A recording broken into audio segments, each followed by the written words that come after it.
Hello बच्चों, कैसे हैं आप सब। तो चलिए आज हम सभी लोग किसलय भाग 3 के पाठ 8 बच्चे की दुआ पाठ को पढ़ते हैं, जो कि एक प्रार्थना गीत है। और इसके जो गीतकार हैं वो कौन हैं? मोहम्मद इकबाल। तो चलिए पहले इस कविता को पढ़ने से पहले इसके जो कवि हैं, इस प्रार्थना गीत को पढ़ने से पहले इसके जो गीतकार हैं, जो कवि हैं मोहम्मद इकबाल, थोड़ा सा उनके बारे में जान लेते हैं। तो मोहम्मद इकबाल, जिनका जन्म 1877 ईस्वी में सियालकोट पाकिस्तान में हुआ था और इनकी मृत्यु 21 अप्रैल 1938 ईस्वी में हुई थी। और इनकी उपलब्धि एक और है, ये एक बहुत अच्छे गीत लिखा करते थे। एक गीत जो सबने सुना है, सारे जहां से अच्छा हिंदुस्तान हमारा। इस गीत के गीतकार कौन है? मोहम्मद इकबाल जी हैं। चलिए इनकी एक और प्यारे सी प्रार्थना गीत जो आपके पाठ्यक्रम में जुड़ा हुआ है उसको हम पढ़ते हैं। ये एक प्रार्थना गीत है और इस गीत में हमें जो दर्दमंद है, जो ज़रूरतमंद है, उनकी हिफाजत कैसे करना है इसका संकल्प दिया गया है। और खुद को बुराई से बचाकर नेक राह पर, सही राह पर चलाने के लिए भगवान से दुआ की गई है। चलिए शुरू करते हैं।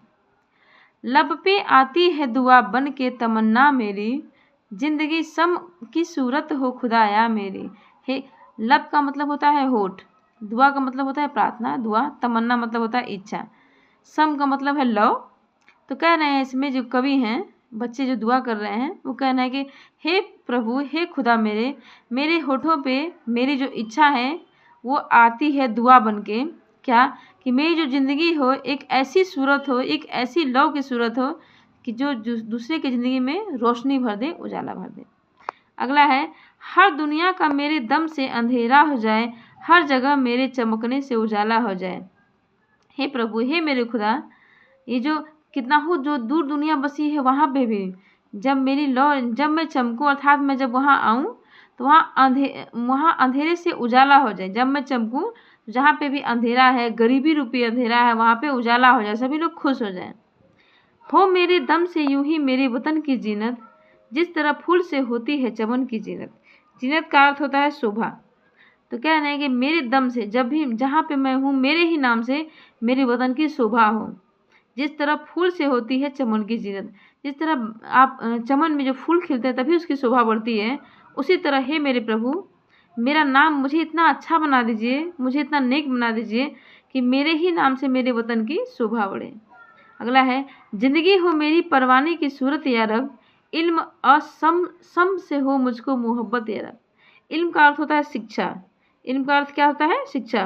तो कह रहे हैं कि मेरी जो ज़िंदगी है वो उस परवाने की सूरत हो। परवाना समझ रहे हैं? जो सम और परवाना होता है। जो सम मतलब होती है लौ, परवाने वो फतिंगे होते हैं, जो कीट पतंगे, जो बार बार जो लौ जलती, चाहे वो बल्ब हो, चाहे टिलाइट हो, चाहे किसी चीज़ की लौ हो, जब आप उसको जला देते हैं, देखते होंगे उसके आसपास बहुत से कीट पतंगे आए थे, उन्हीं को बोला जाता है परवाना।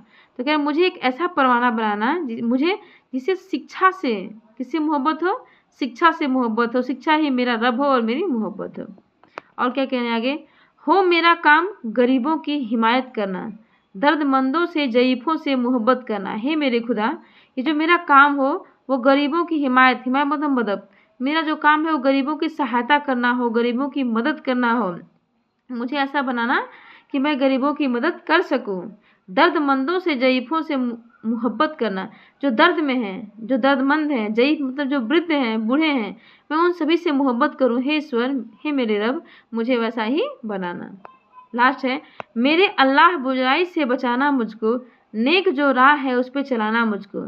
अंतिम लाइन में कितनी प्यारी प्रार्थना कर रहे हैं कि हे मेरे अल्लाह, हे मेरे खुदा, मैं आपसे यही प्रार्थना करता हूँ कि मुझे बुराई से आप बचा देना, और जो नेक राह है, जो अच्छी राह है, जिस पे लोगों का भला हो सके, मुझे आप उसी राह पे चलाना। मतलब मुझे एक नेक इंसान बनाना जिससे मैं लोगों का भला कर सकूं।